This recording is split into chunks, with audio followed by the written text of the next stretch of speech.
అన్న రొయ్యల చెరువులో ఈహెచ్పి ఉంది. రొయ్య కల్చర్ అయిపోయింది, తీసేసాను. ట్యాంకు ఖాళీగా ఉంది. ఇప్పుడు జూలై ఇది, నెక్స్ట్ ఆగస్టు. సో ఆగస్టు నుండి నాకు డిసెంబర్ వరకు చేపల చెరువు అయితే ఖాళీగా ఉంటుంది.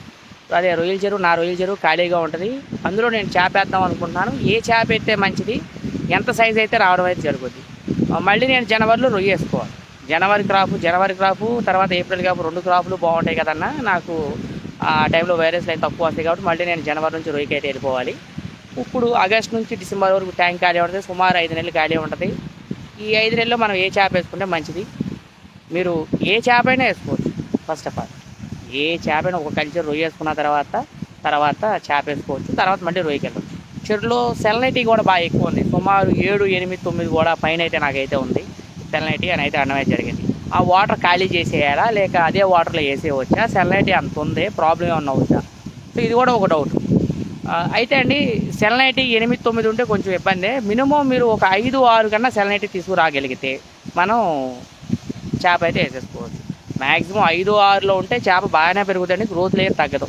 సో 5, 6 సెలనైటీలోకి తీసుకురావాలంటే మినిమం వాటర్ మొత్తం బయటికి తోడేసి మళ్ళీ ఫ్రెష్ వాటర్ పెట్టాలేమో అని డౌట్ ఉంటుంది. వద్దండి, వాటర్ మొత్తం తోడొద్దు. 1 అడుగు 2 అడుగులు తగ్గించండి. 1 అడుగు 2 అడుగులో తగ్గించామనుకోండి, ఈరోజు మళ్ళీ వర్షాకాలం సీజన్ టైం. సో వర్షాకాలంలో ఏంటంటే మీకు సెలనైటీ ఉన్నా సరే తగ్గిపోద్ది, ఎక్కువ ఉండదు. ఒకసారి మీరు వాటర్ ల్యాబ్కి తీసుకెళ్ళండి. కంటిన్యూ సెలనైటీ ఉండే లెక్క అయితే ఇబ్బంది. వాటర్ సెలనైటీ తగ్గుతూ ఉంటుంది కాబట్టి ఇబ్బంది అయితే ఏముండదు. ఈ వాటర్ మొత్తం నేను బయటికి తోడేద్దాం అనుకుంటున్నానన్న అని అయితే అన్నం అయితే డౌట్ కూడా ఉంటుంది. ఆ వాటర్ మొత్తం మీరు బయటికి తోడొద్దండి అసలు. ఎందుకంటే రొయ్యల చెరువు ట్యాంక్లో వాటర్ అనేది మనకి ఏముంటాయి, ప్రోబయోటిక్స్, మినరల్స్ వారం కంటిన్యూగా మనం ఇస్తాం. అలాగే దాన్ని వేసిన రెట్ట, రొయ్య ఎరిగిన రెట్ట, అలాగే మేత వేస్ట్ 100% మీరు ఇచ్చేది కూడా హై క్వాలిటీ ఫీడ్ అయితే వాడతారు మ్యాక్సిమం. సో ఇంత క్వాలిటీ మేతలు మీరు వేసినప్పుడు 100% మేతలు వేస్టేజ్ ఉంటుంది. 100% వేస్ట్ అవ్వద్దు, అందులో గ్యారెంటెడ్, నో డౌట్. మనం ఎంత కరెక్ట్గా వేసినా సరే, చెట్టు అయ్యి పెట్టుకుని ఎంత చెక్ చేసేసుకున్నా సరే మేత వేస్ట్ అవ్వద్దు. సో ఇంత బలమైన నీరు మళ్ళీ మనకు దొరకాలంటే చాలా కష్టం. సో మనకున్న టైం 5 నెలలు. ఈ 5 నెలల్లో మనం కంపల్సరీగా కల్చర్ తీయాలంటే మనం ఏం వేయాలి? కేజీలు చేద్దామంటే 5 నెలలు టైం సరిపోదు. తెల్ల చేప ఎంత పాత పిల్ల వేసినా 5 నెలల్లో మనకి కేజీలు రావు. ఇది మాత్రం వాస్తవం. అందుకే మీరు 0 పాయింట్ సైజుకి వెళ్ళిపోండి. 0 పాయింట్ సైజ్ అంటే మనకి పావు కేజీ 300 ఈ సైజు వచ్చేస్తుంది. మీకు 5 నెలలు టైం ఉంది. 100%, 4 నెలలు 5 నెలలు ఖచ్చితంగా వచ్చేస్తుంది. ఈ 4-5 నెలల్లో మీరు చెరువుని బలాన్ని తయారు చేయండి.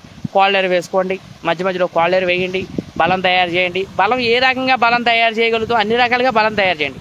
తర్వాత మీరు రొయ్య వేయండి. జనవరి క్రాప్ మీరు రొయ్య వేసుకోండి. జనవరి క్రాప్ వరకు ఇది వేసుకోండి. నెంబర్ 1గా సెట్ అవుతుంది, అందులో ఇబ్బంది ఉండదు.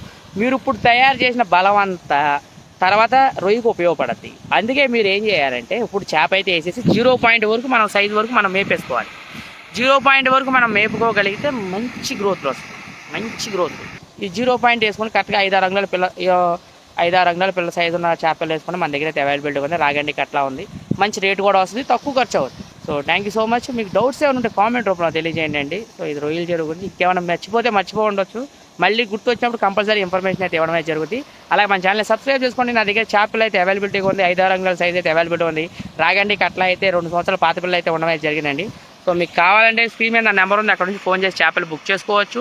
కస్టమర్ రివ్యూస్ ఉన్నాయండి నా దగ్గర. చేపలు తీసుకెళ్ళే వాళ్ళ ప్రతి ఒక్క కస్టమర్ రివ్యూ ఉన్నాయి. ఆ రివ్యూస్ చూసి నా దగ్గర చేపలు బుక్ చేసుకోండి. Thank you so much. అలాగే మన ఛానల్ సబ్స్క్రైబ్.